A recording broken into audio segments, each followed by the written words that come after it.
최근에 칠레 대통령이 리튬 국유화를 선언했다는 기사를 보신 적이 있을 겁니다. 오늘은 이 리튬 국유화가 리튬 산업 그리고 리튬 공급에 어떤 영향을 미칠지에 대해서 한번 살펴보도록 하겠습니다.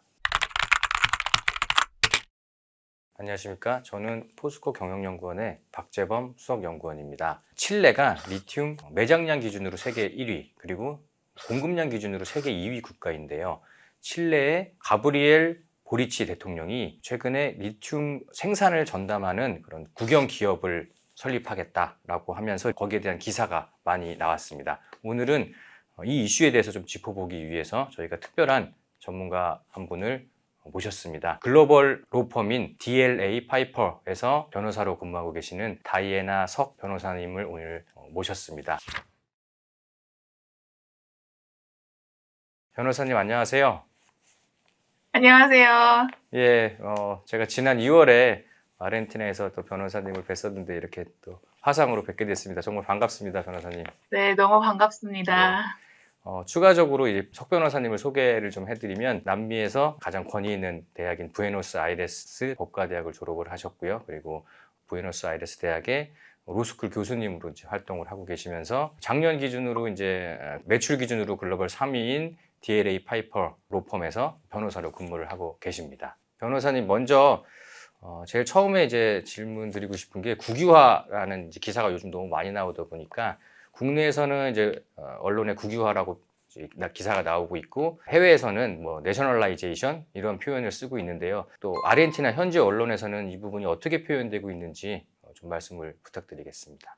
네, 여기 아르헨티나에도 나시오날리제이션이라는 단어를 많이 사용하고 있는데 사실은 이게 나시오날리자ción보다는 컨트롤 에스타탈, 그러니까 정부에서 컨트롤하는 그런 제도에 더 가깝다고 보시면 됩니다. 리튬이라는 게 칠레에서는 국가 소유이기 때문에 국유화라고 얘기하면 조금 안 맞는 것 같고요. 그래서 지금 법안을 제안하고 있는 게 Public and Private Partnership or Association or Joint Venture, 같이 협력해서 리튬을 생산하자 이런 식이지 나라에서 이거를 뺏어가지고 자기가 알아서 개발하겠다 이건 아닌 것 같아요. 민간 기업에 있던 소유권을 정부가 뺏어가게 갑자기 이제 바뀌었다 이렇게 이해하는 건 좀 잘못됐다라고 볼 수 있겠네요. 원래 그 정부에서 어느 정도 컨트롤을 하고 있는데 그걸 조금 더 강화했다 뭐 이렇게 이해하면 될까요? 그렇게 이해하는 게 저는 맞다고 생각하고요. SQM이나 아니면 아베르말 같은 그런 기업들은 계약 기간이 아직 남아 있는데 이런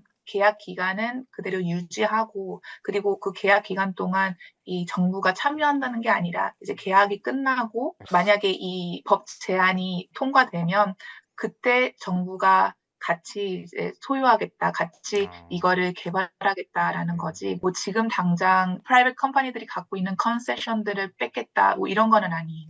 사실 칠레가 이제 리튬 매장량 측면에서도 세계 1위 국가이고 생산량으로 봤을 때도 세계 2위 국가이지 않습니까? 미국에서 최근에 발표된 인플레이션 감축법을 보면은 칠레는 미국이랑 FTA 체결국이기 때문에 보조금을 받을 수 있는 그런 수혜국이기도 한데 이렇게 국영기업을 설립하겠다라고 얘기한 정치적인 배경이 좀 뭐 있을까요?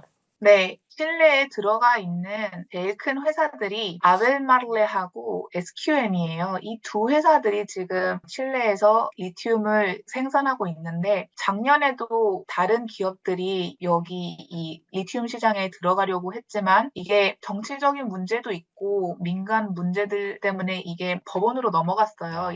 예. 그래서 그렇게 지금 foreign investment들이 칠레로 많이 들어갈 수 있는 상황은 아니에요. 근데 이 상황을 바꾸기 위해 현 대통령이 제안한 게 이거를 public private로 가면 정부가 그거를 컨트롤하기 때문에 이게 좀 덜 어려워지지 않을까, 제 생각에는 그런 생각으로 이 법안을 제안한 것 같고요. 물론 어떻게 이게 앞으로 갈지를 해야 되겠지만 오히려 이게 foreign investment들을 도구일 수도 있어요. 그리고 지금 제가 말씀드렸듯이 이게 법이 아니라 법 제안이기 때문에 올 하반기 때 정부가 이거를 어떻게 통과를 시키는지를 봐야 애플리케이션이 보이지 아직은 너무 이른 것 같아요. 아직은 좀 더 지켜봐야 된다라는 이제 말씀이신 것 같습니다.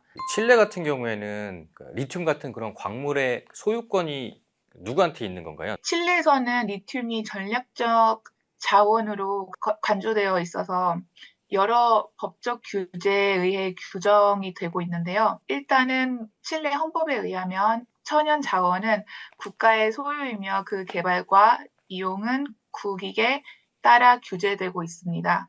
그래서 모든 광물 소유는 다 국가에 되어 있고요. 이번에 칠레 대통령이 이렇게 발표하는 걸 들으면서 남미 국가들의 뭐 어떤 국유화 이런 사례들을 좀 찾다 보니까 1976년도에 베네수엘라에서 석유 국유화를 하면서 당시에 그 베네수엘라에서 그 유전 개발하고 사업하던 그런 글로벌 기업들이 생산 시설도 뺏기고 뭐 생산권을 다 뺏겼다 뭐 이런 기사들이 좀 있더라고요. 그래서 지금 칠레에서 리튬 사업하고 있는 알버말이나 SQM 같은 기업들은 앞으로 어떻게 될지 이 부분이 좀 또 궁금합니다. 이 법 제안에 따르면 SQM은 2030년까지 그리고 알베르말은 2043년까지 계약 기간이 남았는데요. 이 법안 제안은 이런 계약 기간을 규정하거나 아니면 계약 기간 동안 국가와 협의해야 된다는 거는 아니고요. 계약은 그대로 유지하고 그리고 이제 이 계약 기간이 끝나고 어떻게 될지가 이슈인데 만약에 이 법안 제안이 통과돼서 법이 되면 분명히 나라와 기업들이 PPP or Joint Venture Association 같은 그런 새로운 기업을 만들어야 할 거예요. 그렇게 보면은 구리 생산량도 칠레가 세계 1위인 걸로 알고 있는데 과거에 비슷한 사례가 좀 있었던 걸로 알고 있습니다. 1971년도인가요? 그때 이제 구리의 경우에도 뭐 코델코라고 하는 국영 기업을 만들어서 국가가 소유권을 가져가는 그런 모양새를 취했는데 지금 리튬 국영 기업 설립하겠다라는 게 약간 그런 전철을 밟고 있지 않나 그런 견해들도 또 있는데요. 칠레가 과거에 이제 코델코라는 국영 기업을 세워서 국유화했을 때 해외 기업들이 뭐 칠레 구리 사업에 활발하게 참여를 했는지 아니면 좀 뭔가 제동이 걸렸는지 이런 부분들에 대해서 좀 말씀을 부탁드리겠습니다. 법안 제안이 통과되면 약간 코델코처럼 새로운 리튬 국영 기업이 설립되고 그리고 코델코와 비슷한 시스템을 갖출 것 같아요. 네. 코델코 같은 경우에도 코델코가 설립된 후로 인베스트먼트들이 끊어진 게 아니라 오히려 프라이빗 인베스트먼트들이 더 많이 들어온 것처럼 네. 이렇게 리튬 국영 기업이 설립돼도 이게 큰 이슈가 되지는 않을 거예요. 오히려 더 도움이 되겠죠. 예, 아무래도 리튬 국유화를 선언을 하는 게 도미노처럼 중남미 국가들한테 어떤 영향이 있지 않을까 라고 하는 또 우려의 목소리들이 있는데요. 다른 나라들은 또 뭔가 이런 또 국유화에 대한 움직임들이 특별히 있는지 그 부분을 좀 말씀 부탁드리겠습니다. 제가 말씀드렸듯이 여기 아르헨티나는 주정부가 소유권을 갖고 있기 때문에 대통령이 바뀐다고 해서 이게 크게 영향을 미칠 것 같지는 않고요, 아직은. 올해 저희가 대선이 있기 때문에 그건 뭐 지켜봐야 되겠지만 이 리튬이라는 게 최근에 이런 renewable energy 때문에 많이 이슈가 됐는데 네. 그것 때문에 제 생각에는 지금 남미 국가들이 이런 국유화에 대해서 생각을 하고 있긴 하지만 이 국유화가 당연히 나라가 자기 자체적으로 이거를 채굴하고 생산을 하면 좋기는 하지만 지금 그런 테크놀로지도 없고 그렇게 인베스트먼트 할 수 있는 펀드가 없어요. 그래서 네. 아무리 국유화를 하고 싶어 해도 그거를 칠레 같은 경우처럼 private public partnership으로 가지 이거를 완전 public으로 가지는 못할 거예요. 네, 칠레랑 아르헨티나 상황은 조금 다르다 이렇게 이제 말씀을 네.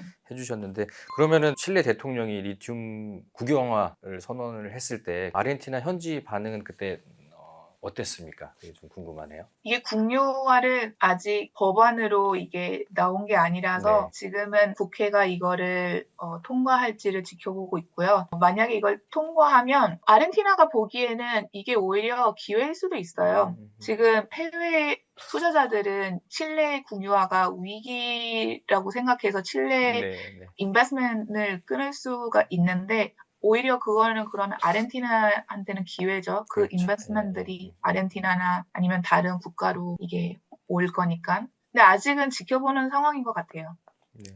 그럼 뭐 그 칠레 상황이 오히려 아르헨티나한테는 또 기회가 될 수 있다라고 저희가 또 이해를 하면 될 것 같은데 결정적으로 칠레하고 아르헨티나 상황이 좀 이제 다른 것으로 저희가 알고 있고요. 그리고 그 차이점이 아르헨티나는 개별 기업들이 리튬을 채굴할 수 있는 관권을 이제 소유할 수 있다 이렇게 저희는 알고 있습니다. 그래서 이제 저희 포스코 홀딩스도 아르헨티나의 옴브레 부에르토 염호의 관건 100%를 소유를 하고 있는데, 그러니까 저희가 이제 아르헨티나의 염호 관건을 가지고 있기 때문에 아르헨티나와 칠레 상황이 어떤 점이 다른지 이 부분을 이제 마지막으로 좀 비교해서 설명을 좀 부탁드리겠습니다. 제일 큰 차이점이 칠레 같은 경우에는 국가가 이거를 설정하고요. 네. 아르헨티나 같은 경우는 주정부가 이거를 관리하고 있습니다.